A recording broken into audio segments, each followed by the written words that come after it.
Hey guys, we had some questions in the comments of my last video for the dust boot, so we're gonna try to address the I guess the elephant in the room, what happens when you hit the E-stop and all that kind of stuff.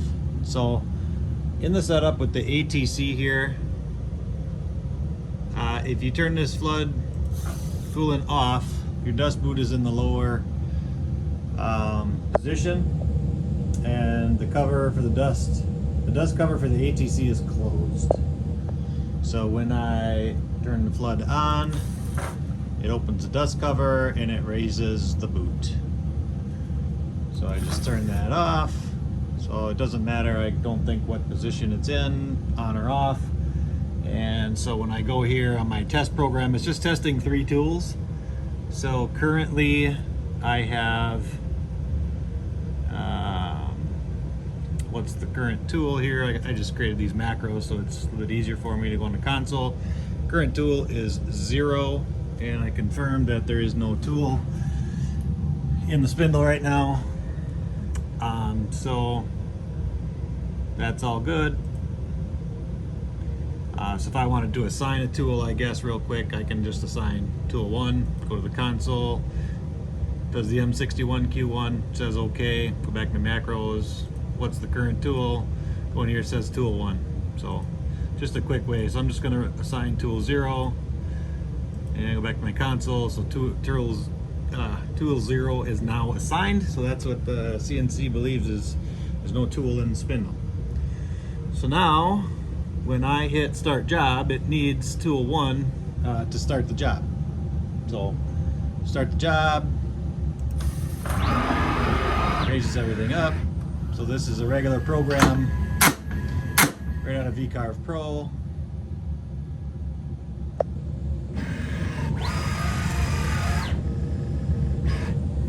Now I've measured that tool. It's gonna come over and do its thing. So when it gets done with the first one and raises up, I'll hit the E-stop and we'll see what happens. It's got a little pause here. So here, I'm gonna hit the E-stop when it starts moving here.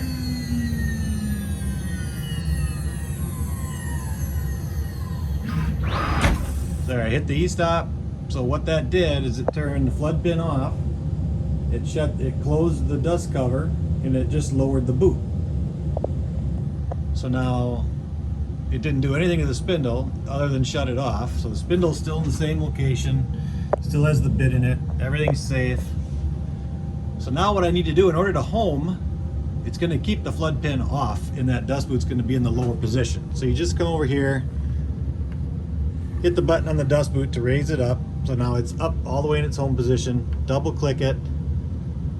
So I just double click this guy, and now the dust boot doesn't move. So it's locked kind of basically up in that position no matter what. And now I can just go here, I can hit the home button. Well, after I unlock my machine here, because we hit the E-stop. And now I got to rehome. Is highly recommended, it says. So we just rehome it. And now it's going to home the Z, and then it's going to move over, do its home sequence.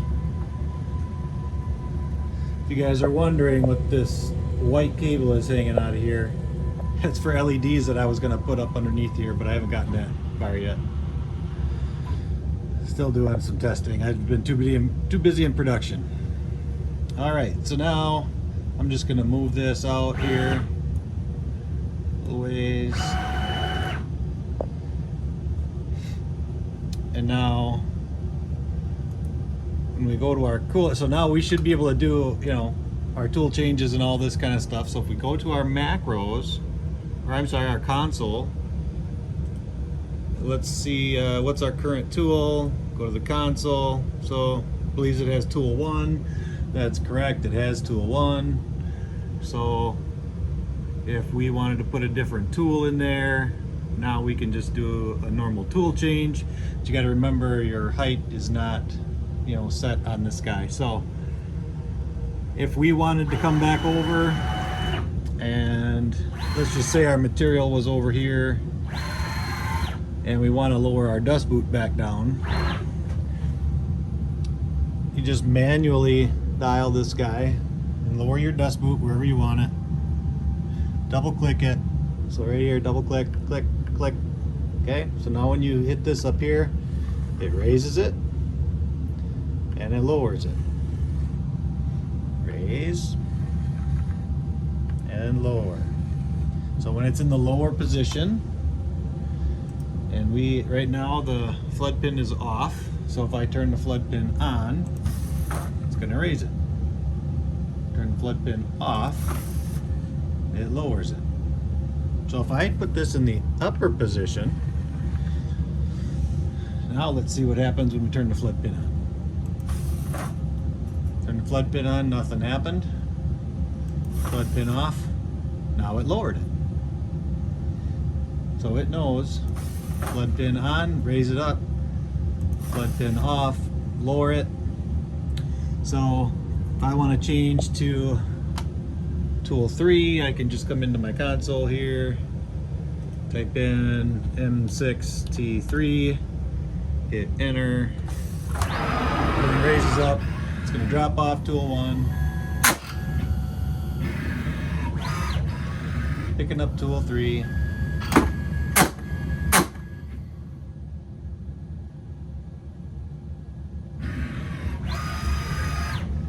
measuring tool 3, and now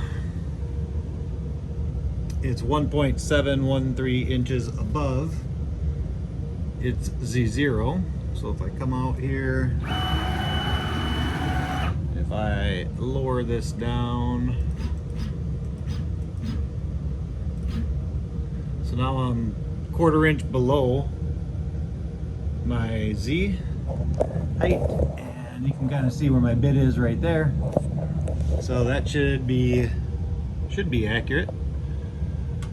So now I know I have the wrong tool in there, but either way, if I just hit the start program now, it doesn't really matter because it knows what tool's in there. And if I want to confirm that, I just come back to my macro. What's the current tool? Read it on here. Tool number 3. So now if I click start job, the first tool it needs is tool 1. So it's going to know that. So I'm just going to go to start job. It raises up. It's going to go drop off tool 3. It's going to go pick up tool 1.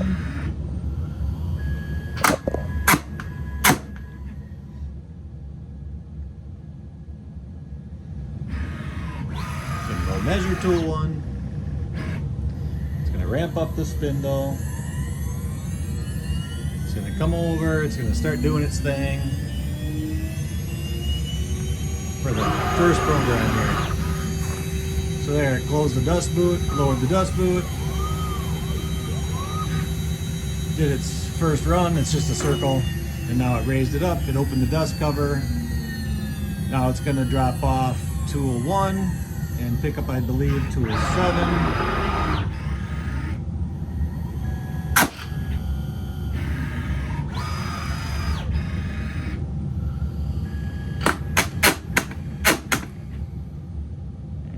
Measure that tool. And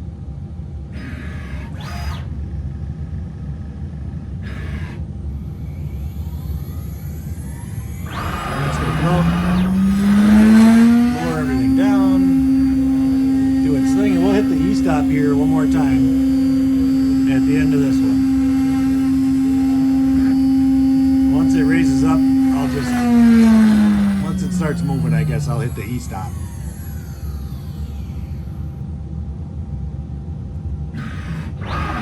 Yeah, I hit the E-stop. All it does is turn the flood pin off, so it closes the dust cover. It lowers the dust boot. The spindle doesn't move other than to shut the spindle off. Hopefully that helps you guys understand what's happening here with using the auto dust boot with the automatic tool changer, both using the flood pin.